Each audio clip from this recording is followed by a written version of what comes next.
Esta é a tropa de elite nazista, a SS. E isso é um ritual religioso pagão baseado em suas ideias deturpadas. O partido nazista não era como os partidos políticos como conhecemos. Era um ritual. Eles faziam uma lavagem cerebral. Temos que entender esses sistemas de crenças, como os nazistas pensavam. Precisamos entrar na cabeça deles. É uma área na qual os historiadores não quiseram entrar. Eles não querem entrar na barriga da fera.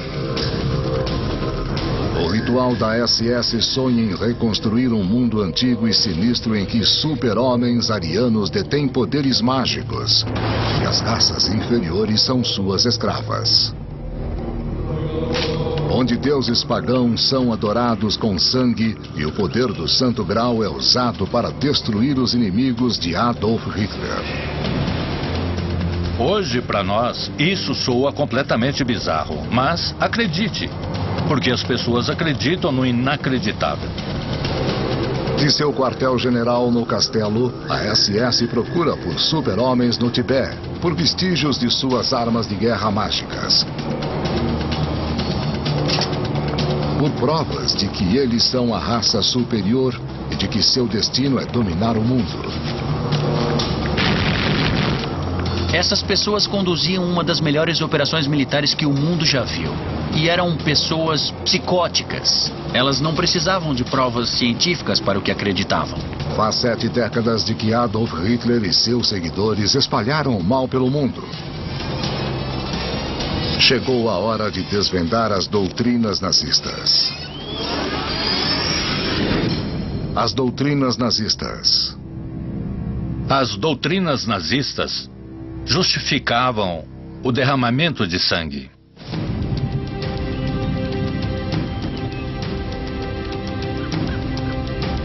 É o ano de 1939. Em um castelo no coração da Alemanha de Hitler, um ritual extraordinário acontece.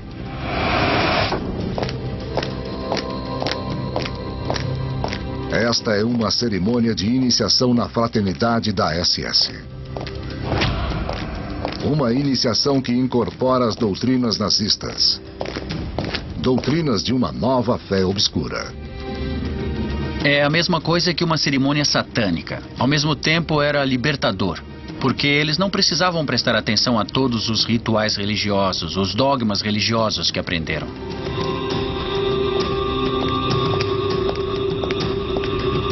É como rasgar as páginas do passado e colar novas páginas. Este era o objetivo do movimento nazista.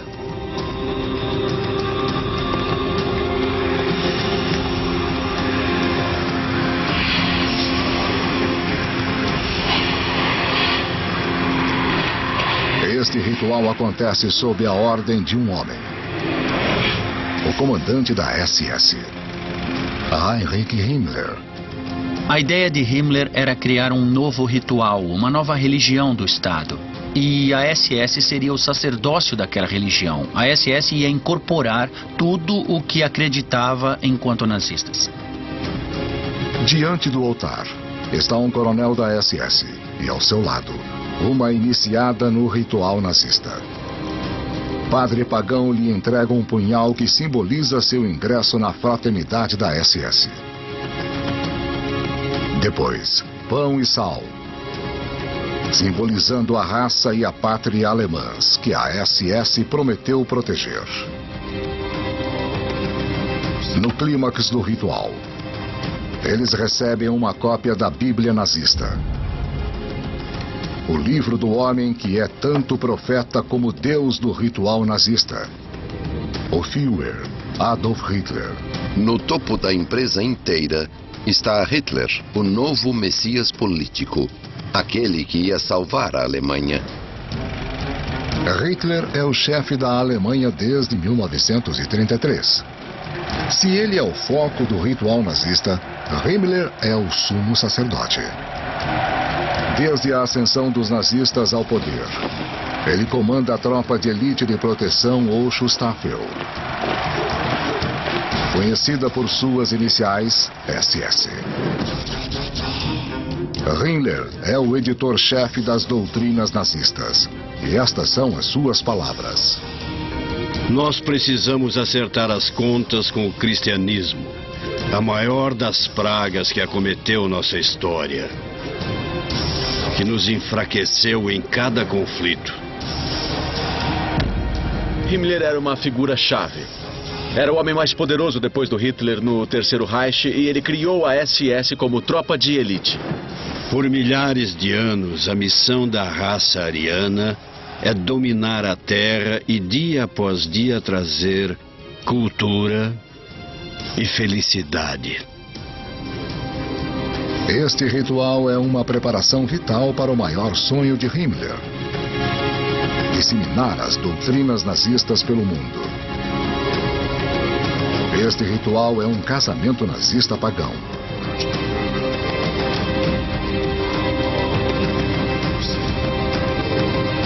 Ao contrário do antigo Estado e da Igreja, as pessoas que desejam se casar devem apresentar compatibilidade matrimonial e saúde genética. Estes dois alemães loiros e de olhos azuis são o casal ideal de Himmler. Seu casamento simboliza a primeira e mais importante doutrina nazista: a doutrina da raça superior. A doutrina da raça superior. É o final dos anos 1800. Na Alemanha, é uma época de fascinação pelo oculto. Essa foi a era das sessões, quando virou moda as pessoas convidarem um médium depois do jantar para entrar em contato com os espíritos. Milhares de pessoas participam de sociedades secretas ocultas. As pessoas podiam fugir da formalidade das salas de visitas vitorianas para conversar sobre o Oriente, sobre os hindus, sobre feitos fascinantes de faquires que flutuavam no ar, por exemplo. Os alemães não eram os únicos atraídos pelos mistérios do oculto. Esse tipo de proliferação das sociedades secretas existiu não apenas na Alemanha, mas nos Estados Unidos, na Grã-Bretanha e em outros países da Europa. Em cidades como Nova York e Londres, é tudo inofensivo. Mas não na Alemanha.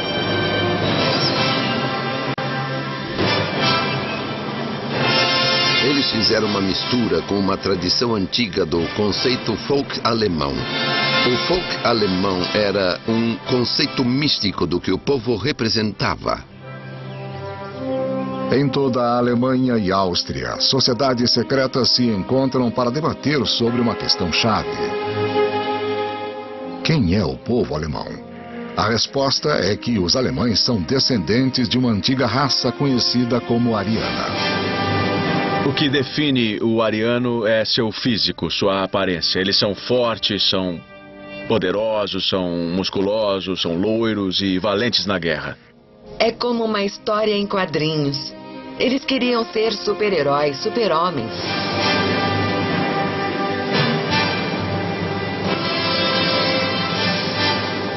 Os mitólogos arianos começaram a descrever a nova espécie de guerreiro marcial, um loiro cruel que cobiça a presa. Super-heróis, loiros, fortes, criadores de cultura, uma raça distinta e superior. Na verdade, a raça ariana nunca existiu. Mas isso não impediu que surgissem incontáveis mitos sobre os supostos arianos. Alguns diziam que eles migraram do norte da Europa para o Tibete, ou da Atlântida, a cidade perdida sob o oceano, ou de uma misteriosa ilha chamada Thule. Thule quer dizer antigo paraíso nórdico, de onde a raça ariana deveria ter descendido. Era um paraíso frio, com gelo e neve. O ritual considera Thule o equivalente nórdico do tropical Jardim do Éden da Bíblia. Thule se tornou quase que uma ideia de um bastão de valores tradicionais que poderiam ser redescobertos e depois reexportados para a Alemanha e para o mundo moderno. E ideias sobre antigos arianos se tornam cada vez mais bizarras e populares. Um ritual até afirma que os arianos, na verdade, eram deuses. Eles sugeriam que esses deuses tinham poderes extraordinários de telecinésia e telecomunicação por meio de transferência, tudo isso baseado em seus poderes divinos. Como descendentes dos deuses arianos, os participantes do ritual acreditam que, um dia, os alemães podiam redescobrir esses poderes.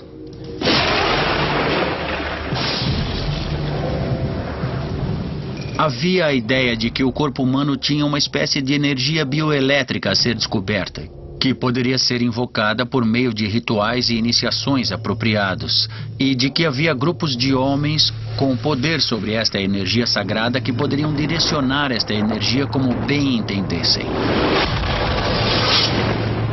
Se a pessoa aprendesse como controlar esse poder por meio de rituais e iniciações, ela seria imbatível. Ela não precisaria de armas ou de canhões ou de rifles, aviões, nem foguetes. Ela poderia direcionar esta energia ao inimigo e destruí-lo. Praticantes do ritual dizem que os arianos perderam esses poderes ao cometer um pecado cardial. O pecado da mistura de sangue, da mistura de raças, porque os arianos, originalmente deuses, maldosa e tolamente misturaram seu sangue com o da raça inferior. Segundo eles, é por causa da mistura de raças que os arianos viraram meros mortais. Mas eles ainda colocam os arianos no topo de uma rígida hierarquia de raças, com todos os outros povos abaixo deles. A ideia de que você pertence a uma raça superior é extremamente sedutora e, claro, muito assustadora. Essas visões implicam a existência de tipos de raça, que são definitivamente um obstáculo para o pool de genes. Elas certamente destroem a cultura e os judeus pertenciam ao nível mais baixo desta escala particular de seres. As duas pontas desta hierarquia racista, os arianos e os judeus, são condenadas a travar um eterno conflito. O fato de soar completamente irracional não significa que não devemos levar a sério. Eu acho isso importante porque essas ideias, na verdade, foram abraçadas por muitos, digamos, alemães sábios. É o ano de 1918. A Alemanha está sofrendo uma derrota catastrófica na Primeira Guerra Mundial. O povo humilhado e desesperado procura respostas fáceis e ideias periféricas tornam-se convencionais. Os rituais arianos crescem rapidamente e, em 1919, alguns membros lançam um partido político. O novo partido cresce velozmente. Trata-se do Partido Nacional Socialista dos Trabalhadores Alemães, mais conhecido como o Partido Nazista. O Partido Nazista herdou dos rituais secretos arianos a crença-chave de que a raça ariana era superior. Os arianos eram a raça suprema e tinham um grande inimigo, os judeus. Então, esse emparelhamento, essa ideia dos arianos e de sua sombra, que eram judeus, se tornou parte central da ideologia nazista. Um dos primeiros recrutas do partido é um jovem ex-cabo do exército que, antes da Primeira Guerra Mundial, era um artista fracassado em Viena. Carismático e implacável. Ele logo se torna o líder do partido e leva os nazistas a uma ascensão meteórica ao poder. Seu nome, Adolf Hitler. Estas são as tropas de elite da SS. Os nazistas mais brutais e fanáticos de todos. Eles são a espinha dorsal do poder de Adolf Hitler. Levar o poder a todos os oponentes. Mas estes homens são mais do que apenas soldados. Eles são sacerdotes que vivem conforme segundo a doutrina nazista. A doutrina da SS.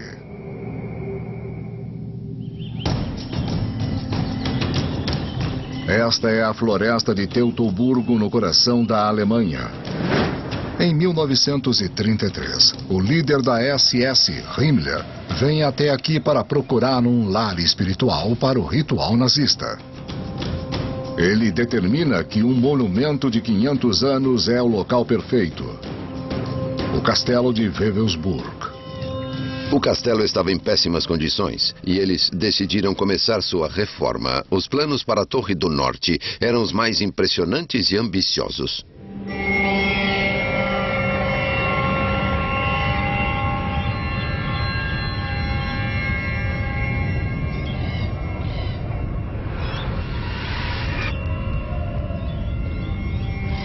Na Torre do Norte, Himmler constrói o que ele chama de Hall dos Generais da SS.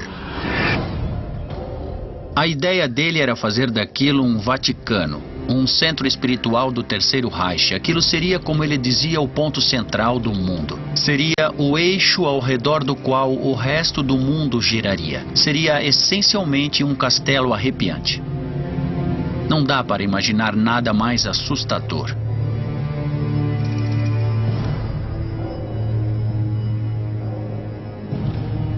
O chão de mármore é revestido por um misterioso símbolo pagão: o Sol Negro. O símbolo do Sol Negro poderia ser identificado como algum símbolo cósmico explodindo poder pelo centro. Abaixo do hall, no porão, existe um aposento ainda mais misterioso, chamado Cruft, que significa cripta. Quando morressem, a ideia de Himmler era que os generais fossem cremados e suas cinzas ficassem no porão, no piso mais baixo do castelo, em nichos especiais. Eram 12 nichos ao redor da locação central, para que as pessoas pudessem ir até lá, meditar e se reconectar com as cinzas do legado da SS e, por meio delas, chegar até os antigos reis da Alemanha.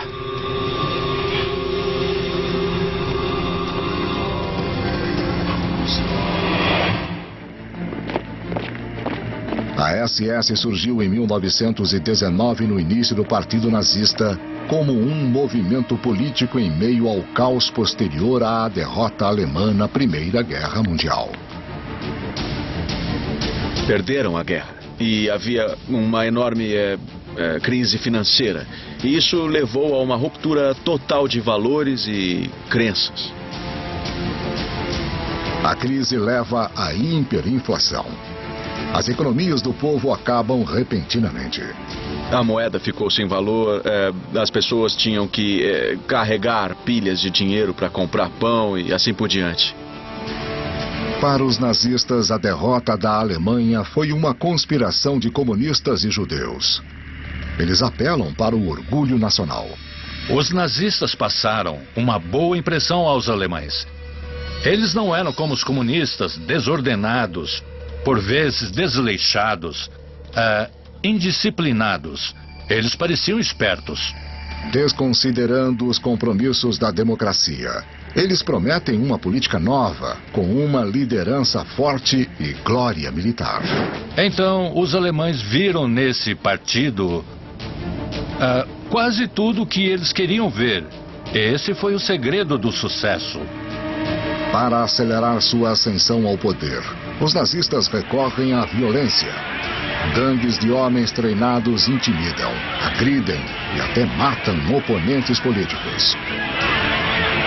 A mais fanática delas é a SS, ou Schutzstaffel, que significa tropa de proteção. O principal destaque da SS é Himmler. No ano de 1929, eu fui convocado pelo Führer a assumir a liderança de todas as unidades da SS em todo o Reich. Eram 280 homens no total. E eu devia transformá-los em uma organização de elite confiável do partido.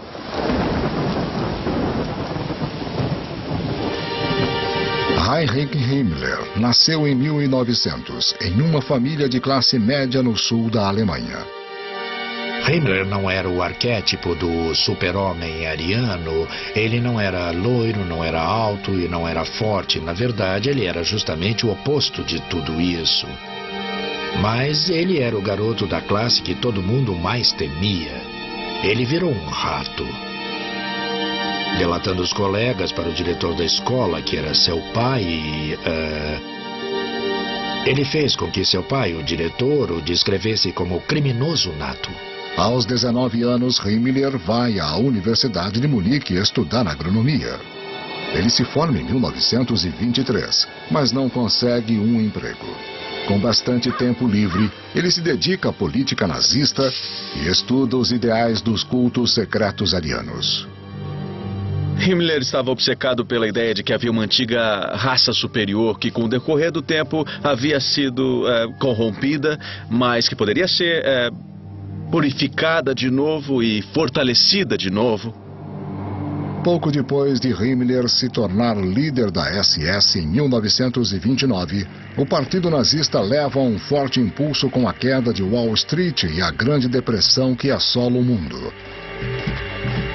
A Alemanha já enfrenta problemas econômicos. Agora, as coisas só pioram. Os nazistas estão prontos para explorar o fato. O slogan que eles não paravam de repetir era o despertar da Alemanha. Então, de certo modo, a Alemanha estava adormecida, digamos.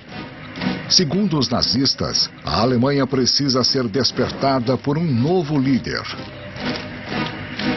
Então, em 1933, o partido ganha as eleições.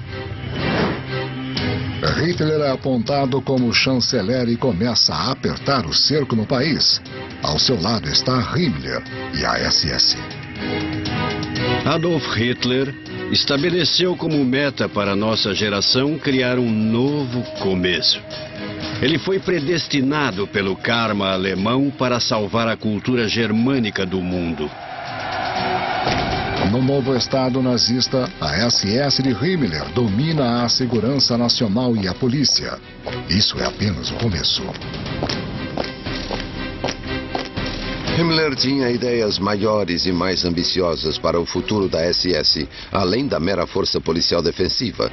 Seu plano para a SS era que ela se tornasse a tropa de elite ideológica da Alemanha. A SS, que começou com guardas, policiais, brutamontes, de repente se transformou em uma tropa bem mais elitista, bem mais intensa.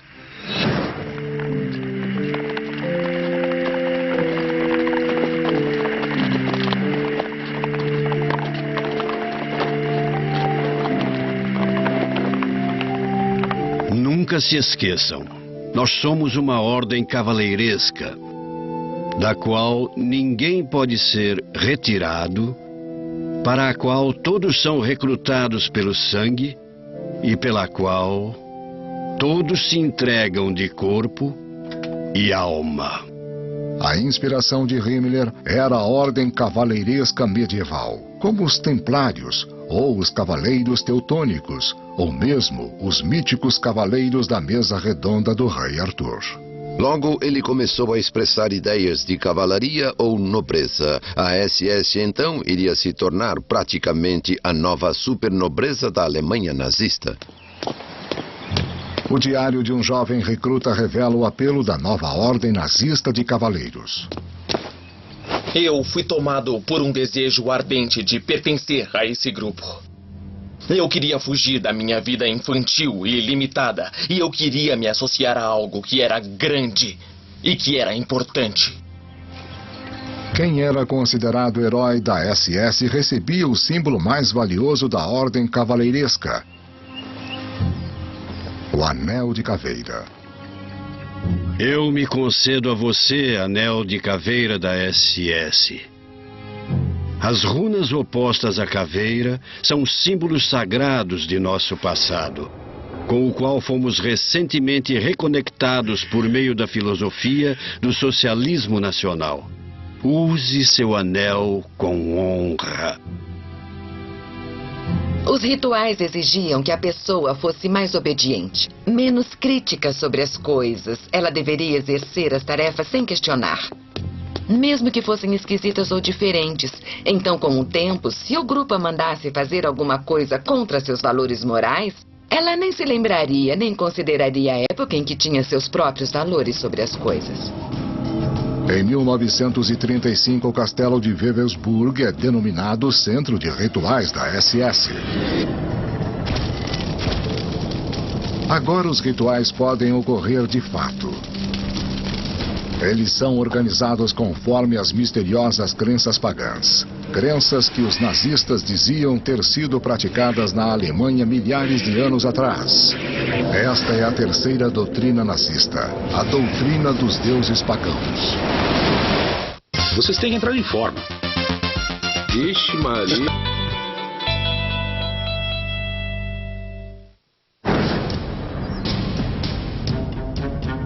Em 1933, os nazistas assumem o poder na Alemanha. Adolf Hitler exerce poder absoluto e tem ao seu lado Himmler, líder da tropa de elite nazista, a SS. Hitler é o idealizador político. Himmler é o arquiteto de um renascimento religioso que deveria substituir o cristianismo alemão pelo paganismo. Himmler acreditava que os deuses pagãos eram criaturas vivas que haviam existido ou talvez ainda existissem no mundo e tinham superpoderes. Ele acreditava em superpoderes. A doutrina dos deuses pagãos.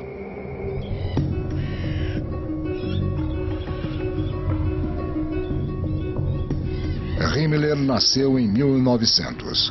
Quando jovem, ele passou por uma tormenta espiritual. A nossa juventude foi um período de muita dificuldade interna, rejeição interna e sofrimento. Meu pai era, segundo a tradição familiar, um cristão convicto. Mas nós não conversávamos sobre religião, com exceção de discussões sobre a perniciosidade política e efeitos corruptores da igreja cristã, sobre as quais concordávamos. Agora Himmler está no poder e é hora da revanche. Os nazistas, em suma, estavam tentando desfazer 2 milênios da história humanista cristã. Nós precisamos voltar nosso olhar para aquela época de ouro, quando nossos ancestrais nórdicos da era neolítica ergueram aquelas rochas poderosas de 3 a 4 milênios antes de Cristo. Para Himmler, ser alemão significava ser um antigo alemão, um alemão pagão. Ele acreditava nisso piamente. Ele estava à frente de seu tempo. Himmler estava em uma posição suprema, na verdade, ao colocar em prática o que para nós são ideias malucas. No meio de uma floresta na Alemanha Central existem um Exterstein, as pedras externas. São 5 colunas de formação esquisita que se erguem na floresta. Para os nazistas era um local sagrado. A igreja tentou transformá-lo em um local cristão por um tempo. Há esculturas em pedras com motivos cristãos. Mas para os nazistas era um lugar pagão, de adoração pagã. É o Stonehenge alemão, praticamente. De acordo com os pesquisadores nazistas, este local havia sido palco de rituais sangrentos. Todo o sistema esotérico de religião reconhecia o sacrifício humano como indispensável para saciar a divindade. O que chamamos de execução, hoje, é o último vestígio do sacrifício humano sangrento. O sacrifício humano fazia parte da cultura do mundo inteiro. O sacrifício humano era perfeitamente aceitável. Muitas civilizações executaram sacrifícios humanos no mundo todo. Os astecas, os maias. Temos exemplos de sacrifícios humanos na Europa, na África e na Ásia. Esse sangue derramado os deuses exigiam. Era algo que precisavam. Himmler considera as redondezas das rochas a região pagã mais autêntica da Alemanha. A poucos quilômetros de distância está o castelo de Wewelsburg, o novo quartel-general da SS. Em 1935 começam os rituais pagãos, rituais desenvolvidos pelo especialista em paganismo. Karl Maria von Willigut. Karl Maria Willigut era um ex-oficial do exército que já havia sido internado em hospícios e era uma espécie de arquétipo do cara doido com ideias doidas. Willigut acredita ser a reencarnação de reis arianos da antiguidade.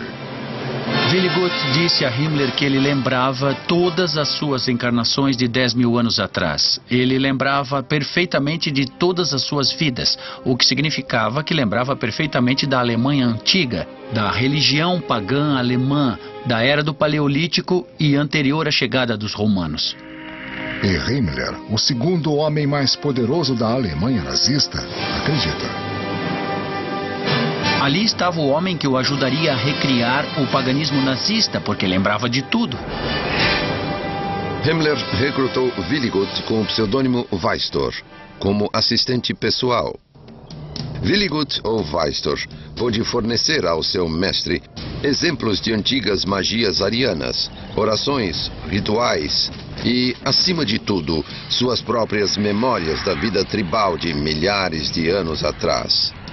E isto acabou sendo o paraíso para Himmler e achava que tinha uma ligação direta com o passado alemão. Willigut conta a Himmler que tem memórias de 228.000 anos atrás, de um mundo representado neste filme alemão dos anos 20, cheio de monstros, anões e criaturas míticas, dominado por gigantes arianos. Era bem comum na ideologia nazista acreditar numa raça de gigantes da antiguidade que poderiam ter sido os arianos. Estava na hora de os arianos se tornarem gigantes de novo. Himmler incorporou isso à sua religião da SS. É tudo parte do plano nazista. Negar os fatos históricos e recuperar antigos mitos e lendas, preparando o terreno para a próxima doutrina nazista. A doutrina da história ariana.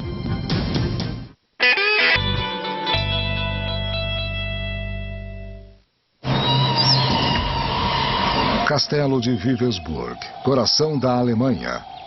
Centro da tropa de elite nazista da SS e dos rituais pagãos que estão sendo desenvolvidos aqui.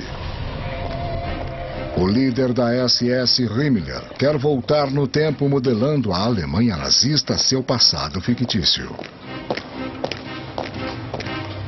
Nós queremos mostrar ao povo alemão que nosso passado tem mais de 1000 anos de idade.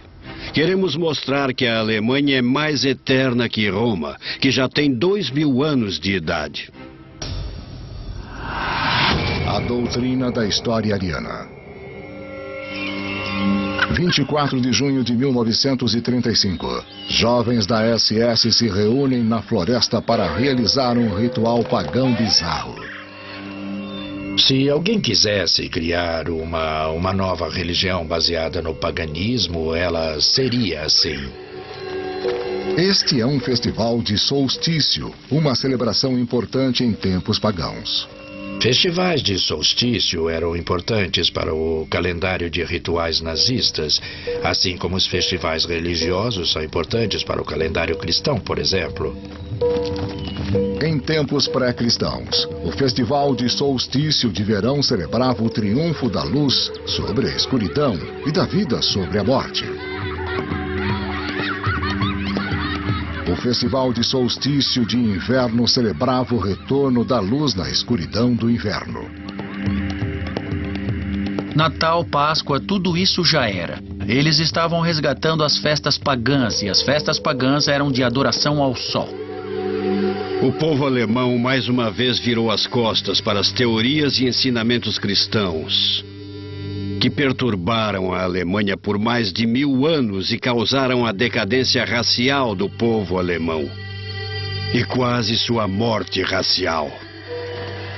Os homens da SS estão carregando coroas de folhas, tradicionais símbolos pagãos de fertilidade. No clímax da cerimônia, eles arremessam as coroas às chamas. O fogo simboliza a ascensão da Alemanha, como expressado neste poema escrito para os recrutas da SS recitarem. A batalha é a resposta. Até que a Alemanha seja unificada novamente e se liberte de suas algemas. Chamas consumam a barreira abominável que ainda hoje separa irmãos de irmãos. Chamas iluminem o coração de todos nós. E então arremessem uma tocha na terra.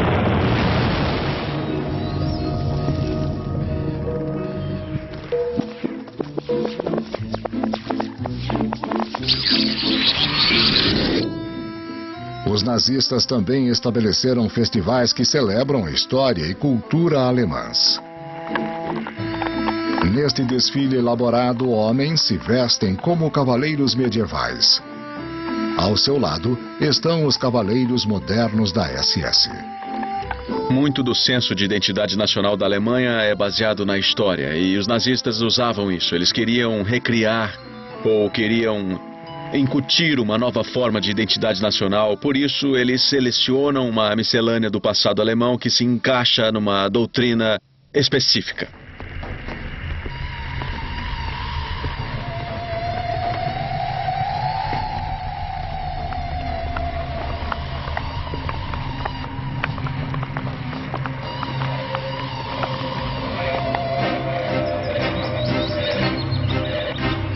Próximo ao castelo de Wewelsburg, o quartel-general da SS de Himmler, está a floresta de Teutoburgo. Aqui está a formação de pedras conhecida como Exterstein. E ali perto, um enorme monumento de um herói antigo, Hermann, o alemão. A floresta de Teutoburgo é repleta de mitologia alemã. Foi ali que Hermann, o antigo guerreiro alemão, derrotou os legionários romanos de Varo em 9 d.C. A vitória esmagadora de Hermann sobre a legião de invasores do Império Romano significa que Roma nunca conquistou as tribos alemãs.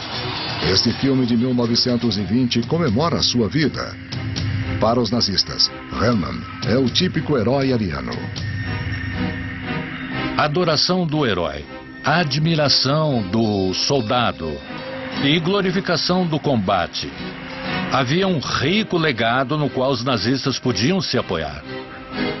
Falta um ingrediente essencial na história nazista: evidências. Então a busca por elas torna-se obsessão do líder da SS, Himmler. Ele transforma o castelo de Wewelsburg no quartel-general de uma nova unidade da SS, a Arna-Nemba. Todo mundo que viu os caçadores da Arca Perdida conhecem a Ahnenerbe, o núcleo dos nazistas que procuravam pela Arca da Aliança foram retirados diretamente dos arquivos dela. Qualquer acadêmico que não achasse emprego numa universidade poderia conseguir um na Ahnenerbe. Só era preciso seguir a linha e inventar as mesmas ideias que o Himmler queria ouvir. Ele queria ouvir sobre paganismo, ele queria ouvir sobre religiões antigas e cultos misteriosos. Ele adorava tudo isso.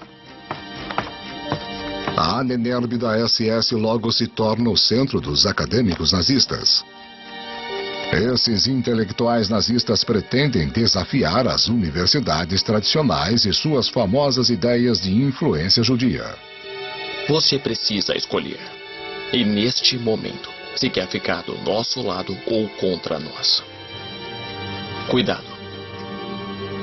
Venha para o nosso lado antes que seja tarde demais. Os acadêmicos nazistas elaboram estudos detalhados sobre o que dizem ser a cultura ariana autêntica. Em particular, eles se concentram nos antigos escritos conhecidos como runas.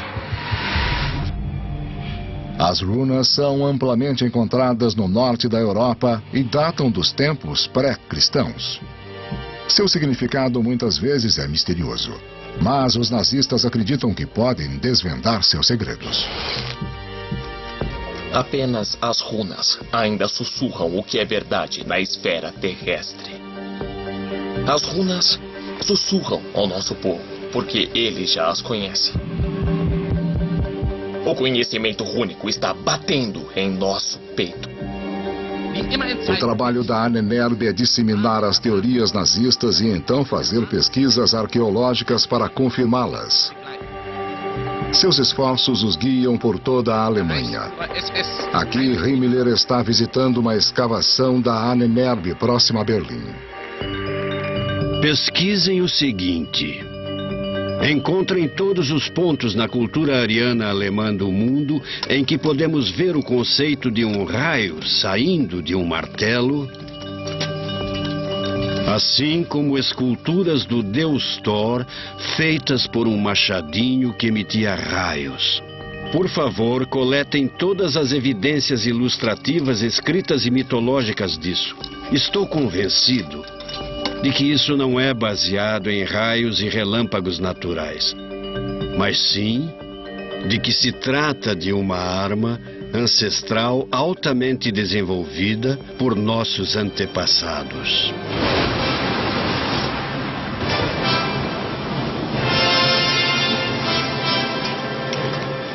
A Ahnenerbe logo encontra a evidência certa. Quando cavamos em solo alemão, em pontos extremos do campo, a poucos centímetros abaixo da superfície, encontramos peças preciosas de cobre, prata e ouro.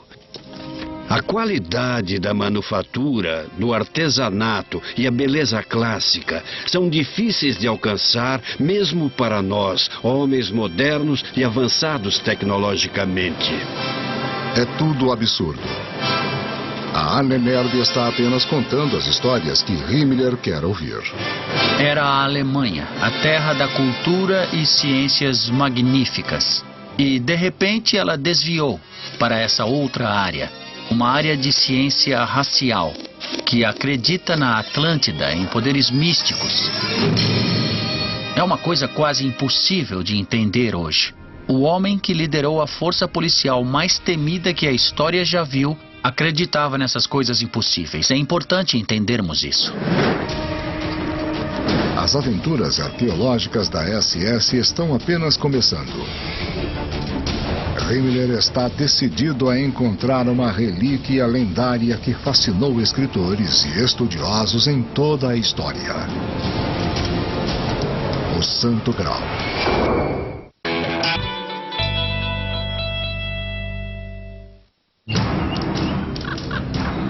Nos anos 1930, o castelo de Wewelsburg, na Alemanha, é o quartel-general da SS nazista. Seu líder, Himmler, segue o modelo da Ordem de Cavaleiros Medievais como o Rei Arthur e os Cavaleiros da Mesa Redonda. Wewelsburg é a Camelot nazista e, como o Rei Arthur, Himmler envia seus homens a uma missão em busca de uma antiga relíquia religiosa. A doutrina do Santo Graal. O que é o castelo de Wewelsburg e Camelot sem o Santo Graal? É claro que o Himmler estava determinado a encontrar o Santo Graal para instalá-lo no castelo. Supostamente usado por Jesus na última ceia. Há quem diga que ele também foi usado para guardar as gotas de sangue de Cristo, quando ele estava na cruz. A história fascinou europeus medievais, que acreditavam que o cálice tinha poderes mágicos para curar os doentes e garantir a vida eterna. Mas ele tinha outro significado para os nazistas. O Santo Graal não foi o cálice que Cristo usou na última ceia. Não foi o cálice que guardou o sangue de Cristo na crucificação. Para Himmler, o Santo Graal era uma relíquia pagã. Era um cálice antigo ou uma pedra antiga que tinha um poder oculto tremendo. Otto Rahn é um jovem historiador alemão que pesquisa sobre o Santo Graal. Seu trabalho chama a atenção do assistente de Himmler, Karl Maria von Willigut, que estava prestes a mudar a vida de Otto para sempre. Otto Rahn estava despontando como escritor freelancer, quando certo dia Willigut entrou em contato com ele. Estava muito interessado em seu livro. Willigut falou de Rahn para Himmler, que ficou fascinado. Himmler pediu para conhecer Rahn. Ele fez uma oferta imperdível. Que tal trabalhar a tempo integral como autor da SS? Como Rahn não tinha um tostão, Ele mordeu a isca. Ele começou a trabalhar para a SS. Otto viaja para o antigo castelo de Monte Segur, nas montanhas Pirineus do sul da França.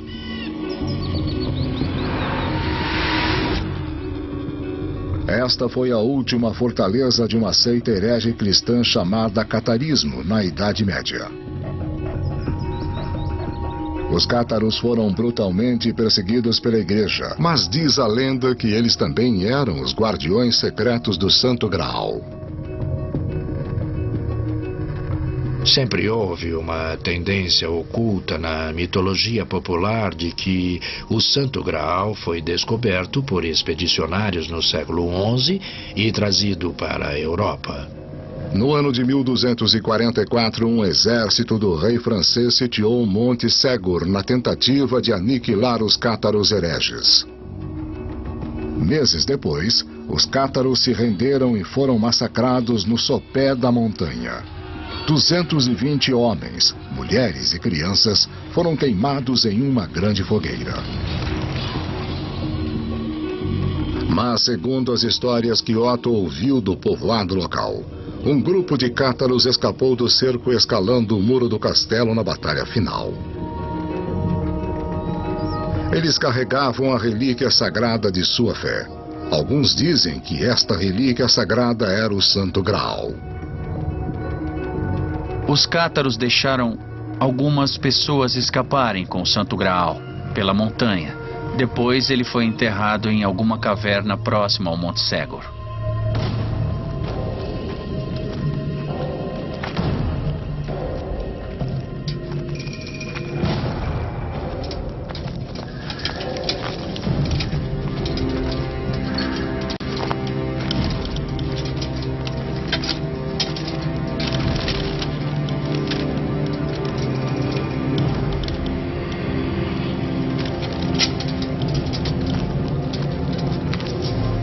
Motivado pelas lendas locais, Otto começa a explorar a misteriosa caverna nas profundezas de Monte Segur.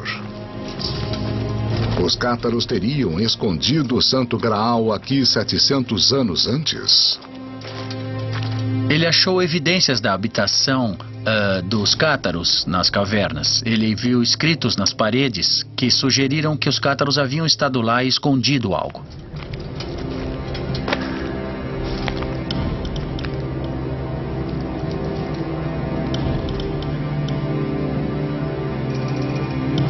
Em Wewelsburg, Himmler constrói uma sala especial e a nomeia a Sala do Santo Graal.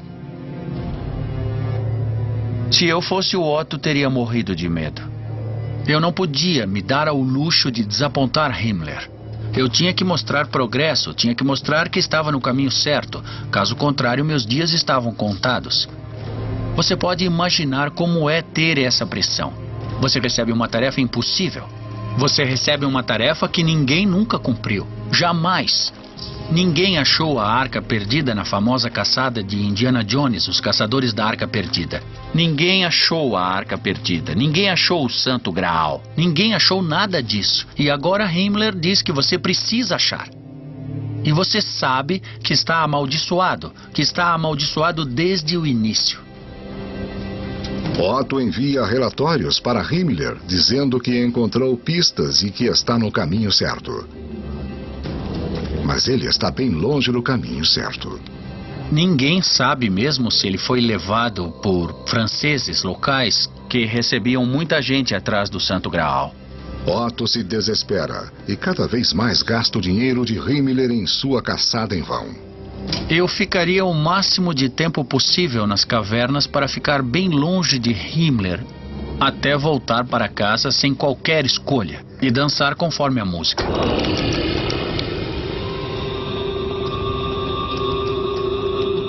Eu não queria estar na pele do Otto. Esse, com certeza, não é o tipo de ambiente acadêmico que nós buscamos para a carreira, com a SS te dando ordens. Otto retorna a Wewelsburg. Embora Himmler aceite a decepção, Otto sabe que a SS não dá espaço para o fracasso.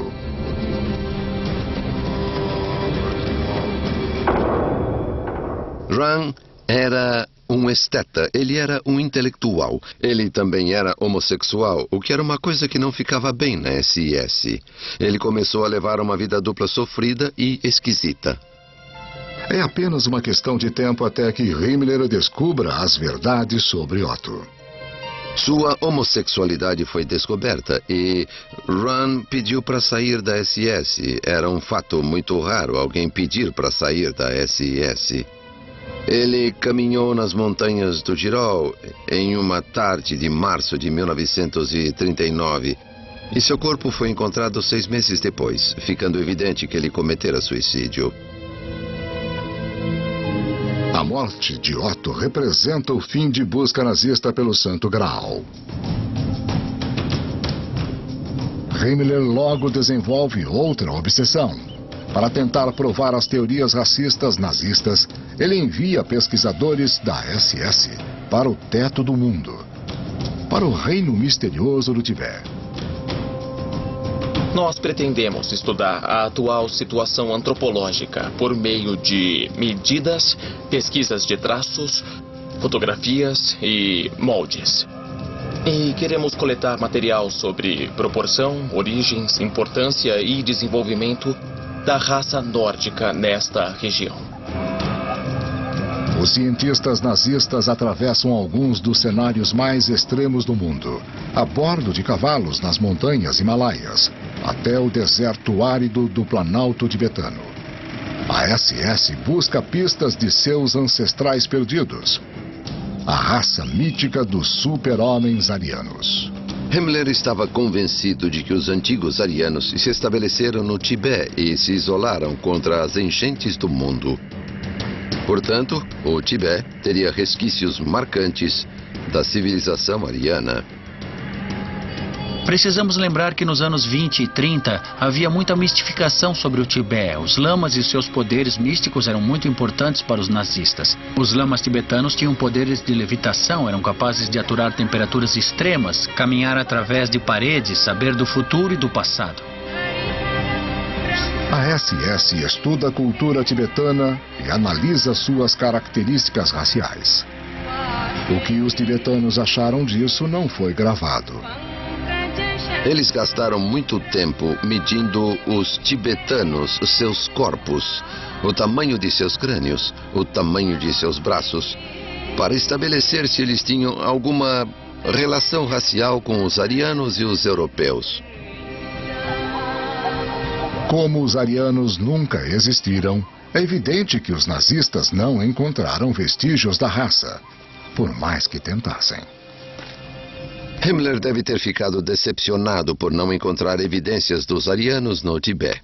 Mas ele se contentou com um relatório belamente articulado com a insígnia da SS e apresentado formalmente. Diferentemente de Otto, os pesquisadores do Tibete são recompensados pelo fracasso. Cada um é presenteado com um anel de caveira, símbolo de sua eterna ligação com a SS e sua fé nas doutrinas nazistas. Principalmente na mais importante de todas, a doutrina do Führer, Adolf Hitler. Meu estúdio é onde quer que eu esteja. Porque as ideias aparecem a qualquer hora. E eu preciso transformar elas em realidade. Com o meu novo Galaxy Note 10.1, eu não faço isso de um jeito qualquer. Eu faço isso de um novo jeito. Samsung Galaxy Note 10.1, um jeito novo.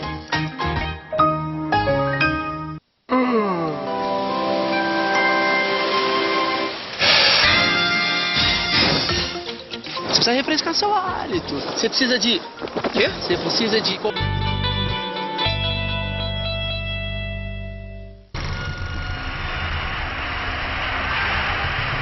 Nos anos 1930, alemães de todas as idades são tomados pelos rituais dos nazistas de manipulação e lavagem cerebral.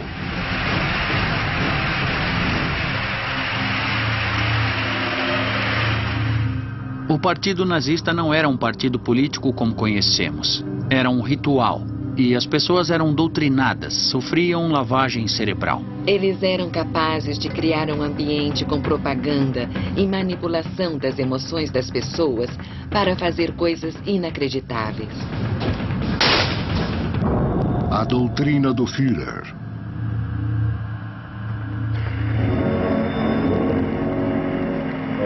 É 1934 e o autoproclamado salvador da Alemanha está prestes a chegar à pequena cidade de Nuremberg. 250 mil pessoas aguardam para recebê-lo. Este famoso documentário, Triunfo da Vontade, mostra sua descida das nuvens como um semideus. A cidade inteira está ansiosa.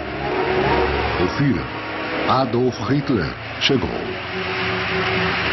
Meus parentes de Munique comentaram sobre isso na minha infância. Alguém disse que queria ouvir o Hitler, o discurso dele, porque podia ter certeza de que seria uma baita experiência. As músicas, as marchas e o entusiasmo da multidão. A forma como Hitler massageava o ego da plateia, como ele a tinha na palma de suas mãos. Jovens nazistas cantam e recitam poemas em homenagem a Hitler. Se você nos pedir o que nós temos, nós daremos para você. Porque nós acreditamos em você.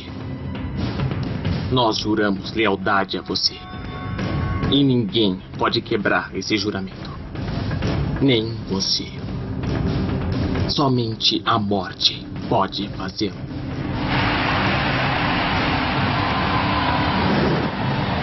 A multidão se reúne em amplo estádio nos arredores da cidade.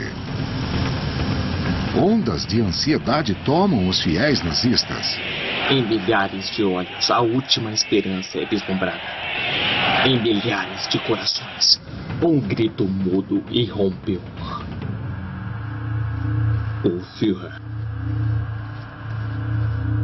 Faça-nos vassalos. Senhora.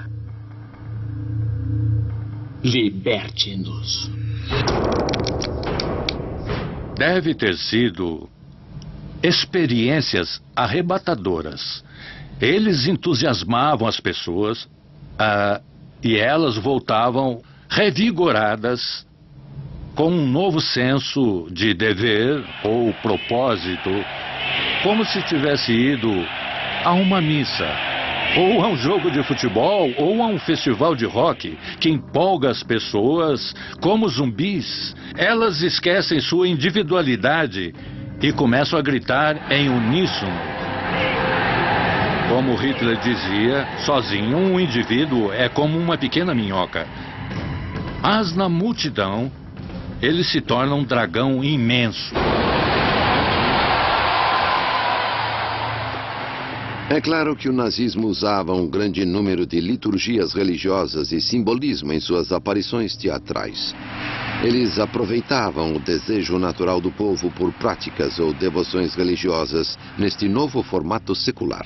Hitler se inspirou em uma longa tradição de crenças em salvadores, e ele era adorado e até venerado como um salvador.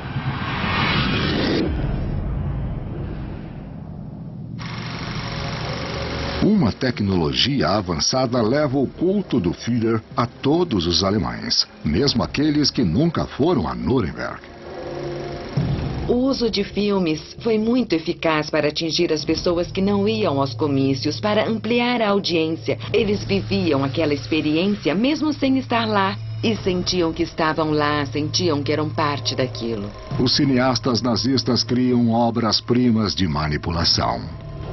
Quando o espectador via aquela multidão na sua frente, se sentia quase tão poderoso como Hitler deve ter se sentido em pé naquele pódio, olhando para a massa. Há um forte senso de poder. Mas depois corta a cena e ele vê o Hitler de novo em pé, no pódio. E ele é colocado na posição da multidão de novo, sentindo-se quase subordinado. Ele fica ali prostrado na frente do Führer você deve se sentir um nada no mundo nazista. Você só é importante se puder dar sua vida e tudo seu para o Führer e para o socialismo nacional. Os alemães aprendem a adorar Hitler desde cedo. Meninos não têm escolha, a não ser se juntar à juventude hitlerista, passando por treinamento militar e doutrinação política. As meninas são encorajadas a aprender o que os nazistas consideram habilidades femininas úteis. Todos na Alemanha aprendem a usar o cumprimento oficial do Reich, que invoca o Führer a curar as doenças dos alemães. Na Alemanha, os nazistas diziam Heil. Heil em alemão não significa apenas saúdo, como saúdo César. Significa curar. A doutrina do Führer é mais forte do que todas as leis, até mesmo as leis da natureza. Os nazistas distorcem a ciência para se ajustar à sua visão demoníaca do mundo. E esta é a próxima doutrina nazista. Vocês têm que entrar...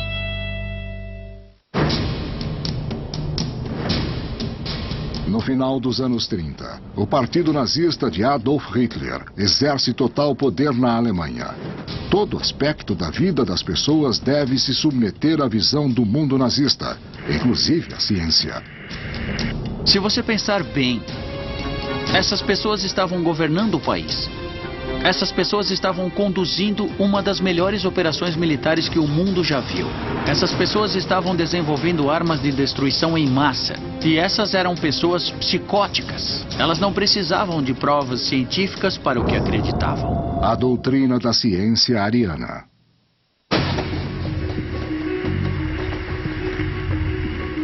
Antes dos nazistas assumirem o poder, a Alemanha tinha o maior número de prêmios Nobel do que qualquer país, talvez mais do que todos. O problema dos nazistas em relação a isso era a verdade inconveniente de que muitos dos premiados que tinham nacionalidade alemã também eram judeus. Na Universidade de Berlim, Albert Einstein desenvolveu sua teoria da relatividade, um dos maiores saltos intelectuais da humanidade. Mas Einstein era judeu, e para os nazistas, isto significava que suas teorias deviam ser incorretas.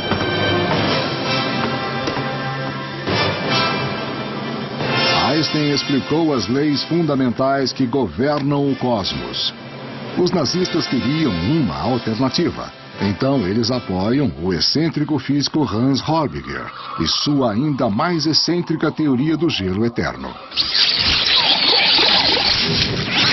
Em uma época em que teorias malucas surgiam na Alemanha, uma delas, caracterizada como a mais maluca de todas, era a teoria do gelo eterno de Horbiger. Era a ideia de que o mundo e o universo teriam se originado de um bloco de gelo.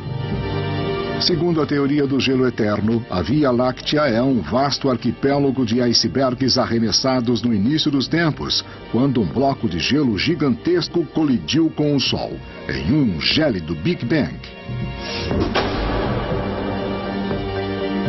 Os acadêmicos nazistas transformaram essa teoria fantástica na cosmologia oficial do Estado. Enquanto Hitler organiza a política, Hans Horbiger cuidará das ciências falsas. A doutrina do gelo eterno anunciará a regeneração do povo alemão. É completamente maluca. Não existe nenhuma base real para isso. Não explica o Sol, que para nós não é uma bola de gelo, mas para Horbiger era. Ele achava que o Sol era uma bola de gelo. A teoria do gelo apresenta uma vantagem para os nazistas e sua visão racista do universo. Afinal, eles vieram da terra do gelo e da neve. Essa era a origem deles. Eles vieram do gelo. Gelo era bonito. Gelo era glorioso. Era branco, aliás. O que se encaixava nas teorias raciais também, sem qualquer rodeio. A teoria do gelo eterno é um pouco extrema até para os nazistas. Oficiais nazistas consentem a possibilidade de ser um verdadeiro socialista nacional sem acreditar na teoria. Mas era obrigatório acreditar no princípio central do nazismo. a raça superior ariana. Nós somos, como podemos admitir orgulhosamente, com base nas pesquisas raciais mais recentes e completas, o povo mais antigo da Terra.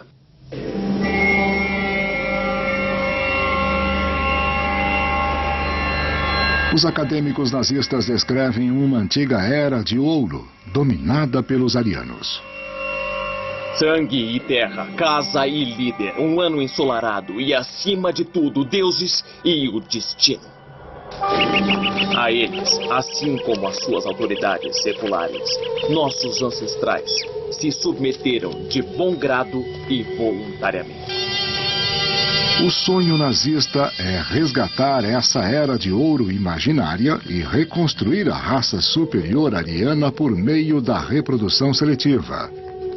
O povo alemão é a culminação do destino e da história desenvolvidos muito tempo atrás, nos tempos primitivos, através de muitas gerações e séculos.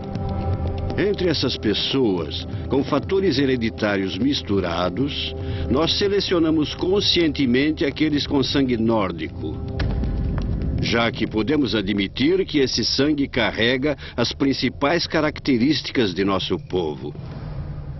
Himmler é a força motora por trás deste projeto de reprodução ariana.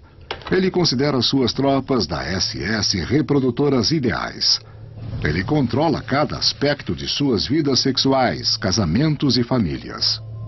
Os líderes dos rituais queriam controlar o casamento, porque se você controla os aspectos mais íntimos da vida das pessoas, você ganha muito poder. Se você pode controlar as relações conjugais, se pode controlar a sexualidade, se pode controlar o dinheiro das pessoas, tudo isso é uma forma bem pessoal de deter controle sobre as pessoas. Para criar nossa ordem, nós agimos como um criador de plantas, tentando reproduzir uma boa e antiga cepa que foi adulterada e degradada. Nós selecionamos de novo e descartamos aqueles que não são adequados. Todo homem da SS representava coragem, valentia militar e sangue puro. Por isso, encontrar uma noiva ariana adequada era importante para garantir sua progenie e sua linhagem.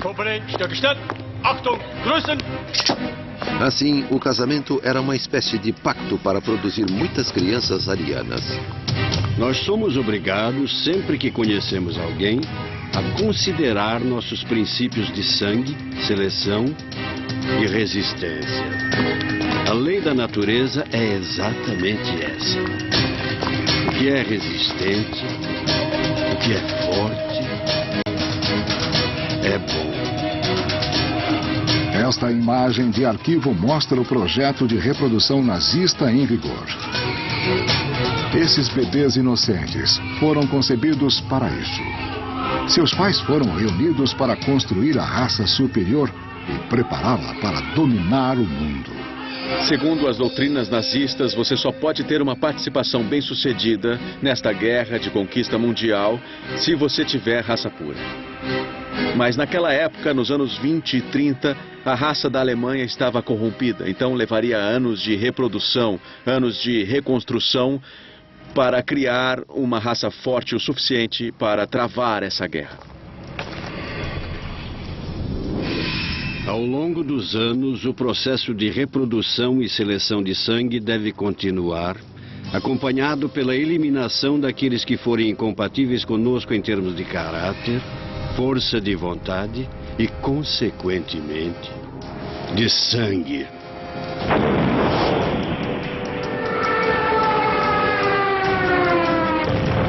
Quando os arianos restaurassem sua glória antiga, os nazistas supostamente conseguiriam dominar todas as raças inferiores. Para isso, durante os anos 30, Hitler constrói a máquina militar mais poderosa do mundo. Sua meta é escravizar as raças inferiores em um império alemão que perdurará por 1000 anos. Está na hora de introduzir a doutrina nazista de guerra de raças.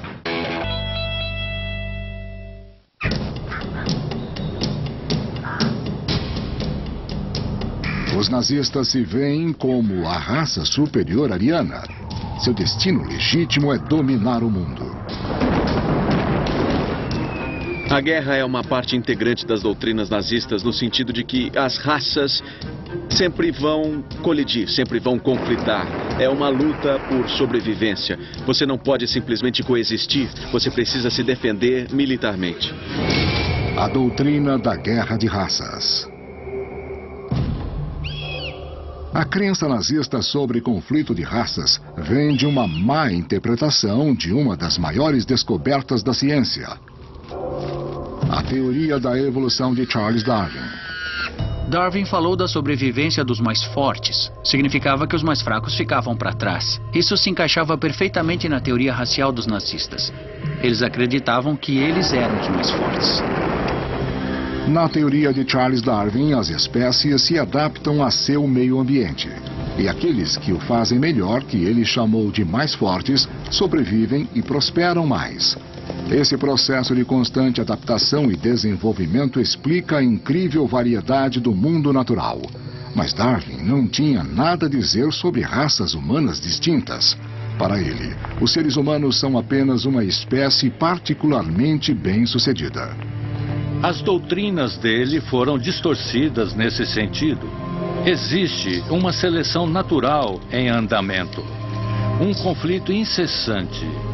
O que parece que Darwin fez foi autorizar a ideia de conflito, luta. A natureza é cruel e impiedosa.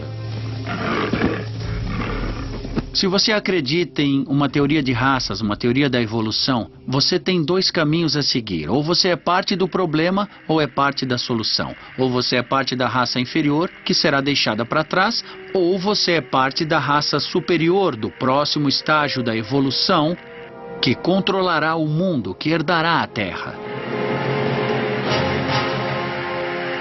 Para os nazistas, um exemplo da competição entre raças é o esporte. Principalmente nos Jogos Olímpicos de 1936 em Berlim.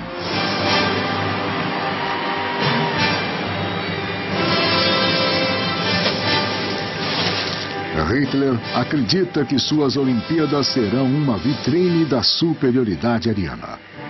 Este filme de propaganda do campo de treinamento alemão idealiza o físico ariano. Apenas espécimes plenas poderiam representar a Alemanha. Alguns dos treinamentos da Alemanha são bizarros, mas os nazistas levam as Olimpíadas muito a sério.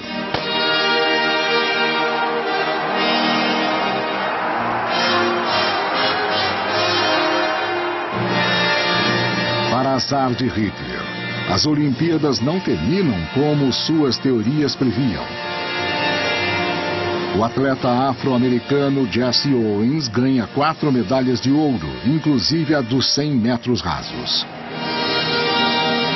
Mas, segundo a teoria nazista, o atletismo é apenas um teste para a verdadeira competição entre raças, a guerra. No verão de 1939, Hitler levou a Europa à iminência do conflito. A Grã-Bretanha e França tentaram manter a paz, mas a paz não tem lugar nas doutrinas nazistas. Se a guerra é a regra e produz grandes inovações e grandes virtudes heróicas, então a paz eterna, é o fim da civilização. No dia 1º de setembro de 1939, as tropas de Hitler atacam o leste pela Polônia. Grã-Bretanha e França prometem dar apoio aos poloneses. Agora, eles mandam um ultimato a Hitler. Saia da Polônia ou iremos à guerra. Não faz efeito. Hitler se via como uma espécie de messias. Hitler acreditava que ele ia trazer a salvação para o resto da raça humana. Ele precisava fazer isso. Ninguém vira um messias e fica em casa. Tem que disseminar a palavra. No dia 3 de setembro, Grã-Bretanha e França declaram guerra à Alemanha.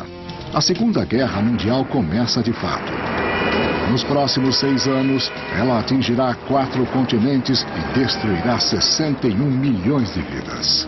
O nazismo é como um tubarão, ele precisa se mexer para se manter vivo, ele precisa estar continuamente em guerra. E a paz, a coexistência em paz, não faz parte do programa. Eles iam subjugar os povos do mundo, esse era o plano deles. A Europa em primeiro lugar, depois o resto do mundo. Ele deixou a Ásia para os japoneses, a América do Norte por si só e a América do Sul sozinha. Mas ele havia instituído uma rede de associações alemãs em toda a América do Norte e do Sul. Ele estava preparado para dominar e derrubar os governos das Américas também. O próximo passo de Hitler, depois da Polônia, é atacar a Europa Ocidental em maio de 1940, assolando os Países Baixos e a Bélgica, para depois atacar a França. Os britânicos voltam para o canal inglês. A total dominação nazista da Europa parece certa. Apenas a resistência de Churchill e a vitória heróica da Força Aérea Real Britânica na Batalha da Grã-Bretanha impedem o avanço dos nazistas. É a primeira derrota de Hitler, mas ele logo desvia sua atenção para um plano maior. Em junho de 1941, ele inicia uma invasão à União Soviética. Uma série de batalhas titânicas e vitórias impressionantes convencem os alemães de que eles realmente são a raça superior. No inverno, os homens de Hitler estão nos portões de Moscou. Neste momento crítico, a loucura da ciência nazista ajuda a mudar o curso da história. De alguma maneira, os cientistas nazistas e todos os seus meteorologistas acharam que o inverno daquele ano na Rússia seria brando. Então, o exército nazista, o Wehrmacht, aparece na Rússia usando uniformes de verão no inverno russo. Mas o que aconteceu foi um dos piores invernos já registrados. E os soldados alemães morreram congelados. Foi um terrível desastre para o exército alemão, baseado em uma ciência maluca. Não é a única maneira que as teorias malucas nazistas ajudam a selar o destino da Alemanha. Segundo as doutrinas nazistas, o ataque de Hitler à União Soviética faz muito sentido. Os nazistas consideram os eslavos uma raça inferior e a conquista do leste seria o destino ariano. Na verdade, ao atacar a União Soviética no verão de 1941 e declarar guerra aos Estados Unidos 6 meses depois, Hitler ganha mais inimigos do que pode suportar. Logo, ele enfrenta o poder conjunto dos Estados Unidos, da Rússia e do Império Britânico. Ainda assim, os aliados levariam 3 anos para dominar a Alemanha de leste a oeste. 3 anos durante os quais a guerra de raças nazista veria os crimes mais chocantes da história. Crimes que são a conclusão lógica de todas as doutrinas nazistas, cujas ideias deturpadas nasceram nos cultos secretos arianos. A ligação entre os rituais secretos arianos e o Holocausto está enterrada na raça superior ariana e sua batalha, sua luta contra os judeus. Uma vez que os arianos e os judeus foram rivalizados como arquétipos em alguma espécie de batalha cósmica, foi fácil para os rituais secretos arianos e a ideologia nazista identificarem a destruição dos judeus como única solução, a solução final para os arianos dominarem o mundo. As vitórias de Hitler levam cerca de 9 milhões de judeus ao controle dos nazistas. Agora, os nazistas têm a chance de terminar sua tão famosa guerra de raças de uma vez por todas. Esta solução final ficará a cargo da SS de Himmler. Eles conduzem a matança de civis, campos de concentração e câmaras de gás. A última doutrina nazista é a mais aterrorizante de todas. É a doutrina do genocídio.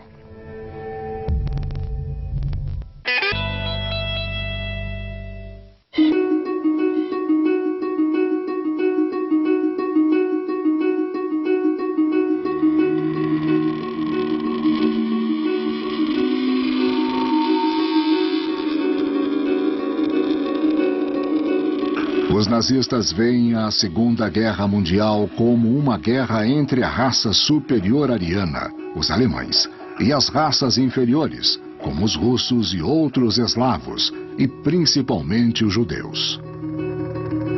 Para Himmler, esta é a batalha final em um conflito titânico que perdura há milhares de anos.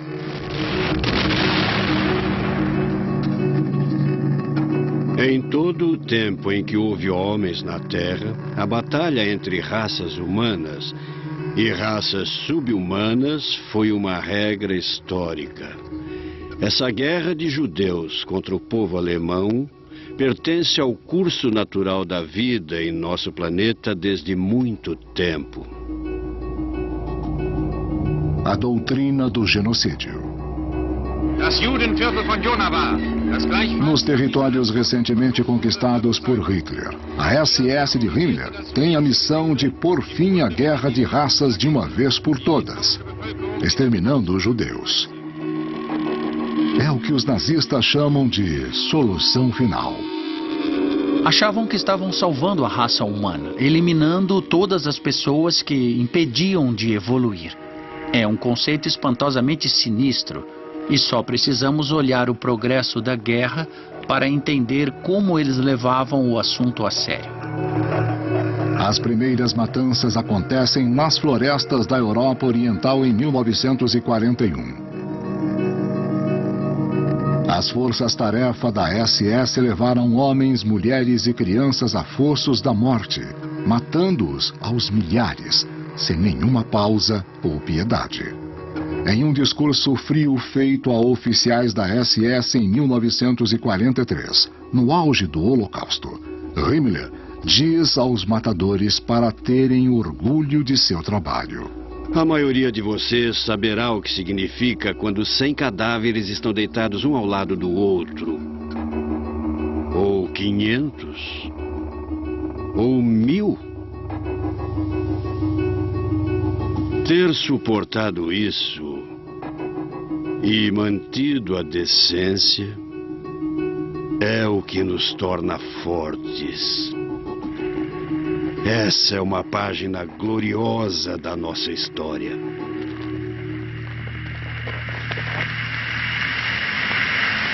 Uma carta de um recruta da SS de 22 anos, Karl Kretschmer, para a família na Alemanha, revela sua aversão às suas próprias ações.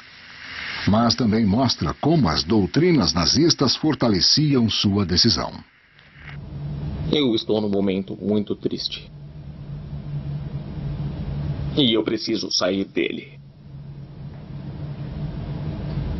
A cena dos mortos, incluindo mulheres e crianças, não é muito animadora. É uma fraqueza não conseguir suportar ver gente morta. A melhor maneira de suportar isso é matar com mais frequência. Até que isso se torne um hábito. Quanto mais alguém pensa no negócio, mais chega à conclusão de que é a única coisa que podemos fazer para garantir incondicionalmente a segurança do nosso povo e do nosso futuro. A nossa fé no Führer nos preenche e nos dá força para prosseguir com essa tarefa difícil e ingrata. A jornada de jovens como Karl ao maior mal imaginável agora está completa. Eu acho que as doutrinas nazistas eram motivadoras e serviam como meios de justificativas. Elas justificavam o derramamento de sangue. Para tirar a pressão dos grupos assassinos, os organizadores nazistas estabelecem um método mais impessoal de assassinato em massa. Uma máquina imensa de trens, campos e câmaras de gás. O Holocausto atinge seu auge em 1944, enquanto a Alemanha de Hitler luta contra a derrota. Não havia justificativa militar para manter os campos de extermínio ativos quase no fim da guerra. Esse gasto tremendo em recursos não fazia sentido militarmente. Mas eles continuaram sem parar até o final. Eles acreditavam. Se alguém realmente acreditasse nessa ideologia, não questionaria os campos de extermínio. À medida que os aliados avançam na Alemanha de leste a oeste, eles encontram os campos. Conforme a amplitude das atrocidades nazistas é revelada, um mundo horrorizado perguntava: por quê? E ainda pergunta. Foi apenas recentemente que os historiadores estudaram o sistema de crença da SS e do socialismo nacional mais genericamente, como fatores motivadores. As pessoas que matavam realmente acreditavam no que estavam fazendo. Os historiadores têm que estudar a vida. E porque as pessoas fazem o que fazem. E principalmente porque elas são capazes de fazer aquelas coisas que são abomináveis. Essa é uma área na qual os historiadores não querem entrar. Eles não querem entrar na barriga da fera. Em 30 de abril de 1945, após perder a guerra, Adolf Hitler se suicida em seu bunker em Berlim em 22 de maio.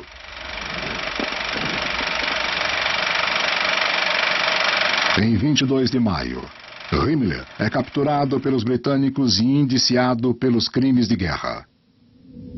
Mas antes de enfrentar a corte, ele ingere veneno. As doutrinas nazistas morrem com eles. Líderes nazistas sobreviventes são julgados por crimes de guerra. Os julgamentos acontecem em Nuremberg, o antigo local do comício nazista uma década antes.